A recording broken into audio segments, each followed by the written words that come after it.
So you will probably ask why. It seems a bit disconnected, Sarah and I, but I will explain. I kind of have what I will call a dual personality in terms of I'm still an ecologist. I do research in biology, but at the same time I do interdisciplinary research, and especially based on community-based ecosystem management.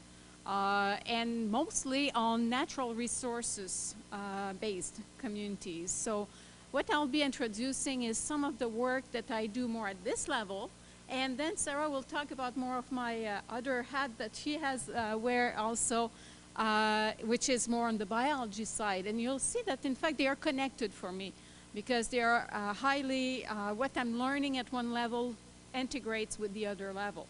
So this is how we often work in this kind of world.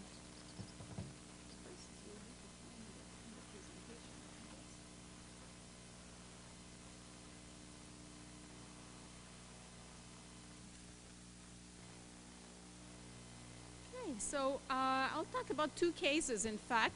The first one is the one of Sudbury, Greater Sudbury, where I lived before and where I'm still connected because we're still doing work there, as well as coastal communities where I lived also before, and where we have currently a project which is going on with several communities. So I'll talk a bit more about the Sudbury study in terms of when it started in 2005. It was a NRCan, Natural Resource Canada project, one of the 6 case studies that they had around across Canada.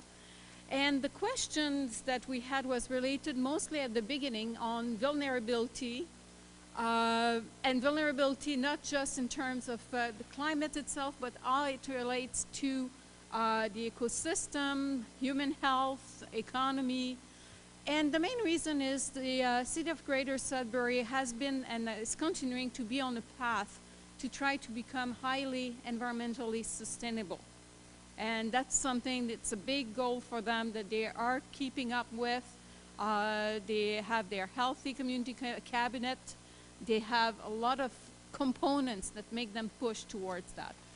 And probably because of the bad history that they had before and the regreening that they did over the last few decades. But then they wanted also to check on how do we integrate all this information in terms of planning and decision making. And the main reason was for them, how can we adapt to climate change? So these were the main questions. I should say I was a PI of the project, but I have to give credits to many, many, many more people. There were around 26 collaborators going from the city to the Nickel District Conservation Authority. That I have to underline their participation because they were really leading, and they continue to lead now in many cases, and several other groups from including industries that were part of this and are still part.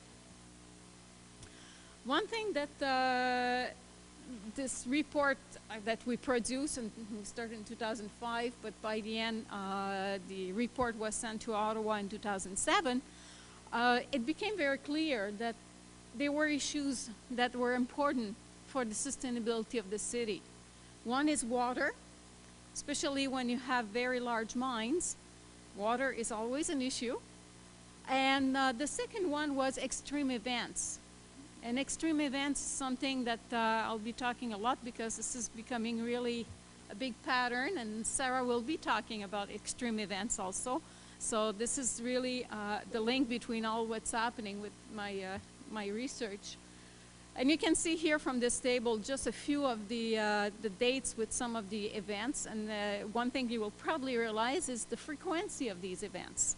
They have received a lot more heavy rainfall, more tornadoes, more of these things in the past decade than they had before. And this is something that they acknowledge and they want to work with. So one of the things that came up from the Sudbury report was, and one conclusion that we put was that we must move from impact research to developing communities' ability to adapt. And this is something that didn't go in just a shelf at that point. And the report, in fact, was taken quite seriously by the city, by the Nickel District Conservation Authority. And this is where what started by being a research project kind of got mutated, if you want, evolved in terms of being acquired by the community itself. At that point, they asked for that was in 2008, for a position paper in which they wanted recommendation how to move ahead. That was the main goal of that. And this is how, by 2009, the Greater Sudbury Climate Change Consortium was created. One of the first recommendations from the position paper, which I authored with one of my PhD students, was the creation of this consortium. And the main reason is these partners that were from the start in 2005, which many of them have been interacting for quite a long time, were interested to continue to work together. And they wanted to be able to anticipate, determine ways to adapt, learn how to deal with the challenges, put together their resources, and try to figure out how to become more resilient and maintain the environmental sustainability of the city. It's a very interesting group. They meet on a regular basis. It was endorsed in November 2009 by the city of Sudbury and also by the Healthy Cabinet, Healthy Community Cabinet. Why am I talking about Sudbury? Because I'm still, in fact, Paul from the Conservation Authority just called me again yesterday. So they're still continuing, they're still trying to move ahead with this.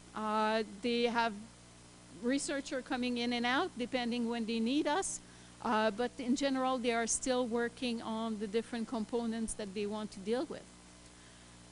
But when I finished this one, or left a little bit more on the Sudbury, what happened is I had a friend of mine who contacted me from Rimouski, Steve Plant, and he said, Liette, we're putting ahead a CURA, so a Community University Research Alliance SHRC proposal, and are you interested to embark in this new adventure, which will include many coastal communities from the St. Lawrence estuary and the Gulf, Southern Gulf of St. Lawrence.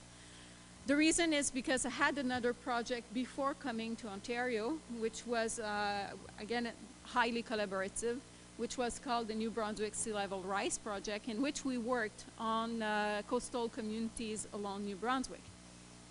So went ahead and jumped as usual. We jump all the time with these projects when we are used to and when we believe that they can bring something. They are interesting because they're highly interdisciplinary, so I sometimes wear my biology hat, sometimes I wear more the interdisciplinary hat depending what we need to do. So we decided to baptize it the Coastal Communities Challenges.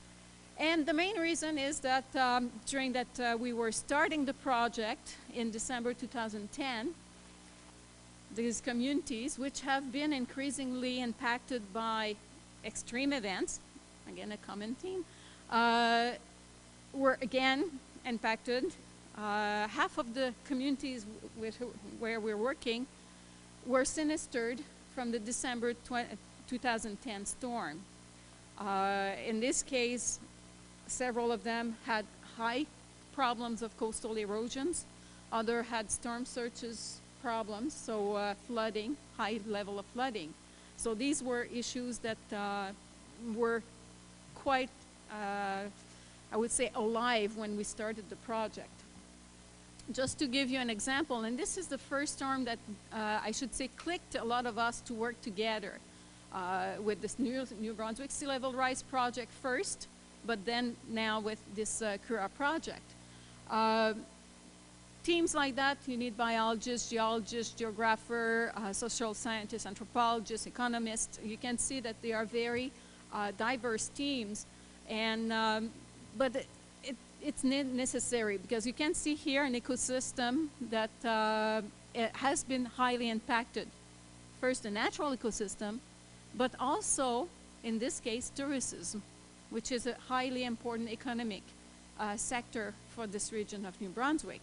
So La Dune de Bouctouche, with the Irving Eco Center, was hit, in fact, since 2000, 6 times. I should say that this boardwalk does not exist anymore. It has moved completely inside the dunes because it's not possible to keep it. It was not sustainable, okay? And these are the type of impact that you have along the coast now in many, many regions. So working in salt marshes, sometimes they exist, sometimes they don't. One of the species I'm working, I think, is probably going to become the first extinct species in the world that is due to climate change that we have on Canadian soil. Not the first one, but at least one. So really quite complex. So the team decided, but we'll go with a longitudinal multi-site project. So you'll see some similarities, weird as it can be. And the funny part is many of the stuff started without that we know each other. It's gradually that we realize how similar we are working in our approach. We use what we call participatory action research, where we recognize local knowledge with scientific knowledge to better understand socio-ecological system, how they work, and looking at the short term, the longer term, in terms of resilience. And when we talk about resilience, in our case, what we're looking at through these community-based approach in 5 communities that have been sinistered and 5 communities that have not been sinistered from the 2010 storm, is looking at different aspects of resilience. So we have a grid, in fact, going from absorption to recovery to adaptation to innovation, self-organization, learning process, risk and anticipation, to looking also at the dimension of resilience. So the social, the environmental, the economic, the political, which include government and governance. And it's quite important, especially in the Maritimes, because many communities are not official communities because they are not municipalities.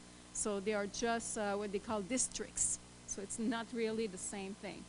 Just a little parenthesis, that photo here is from Louisbourg in Cape Breton in Nova Scotia.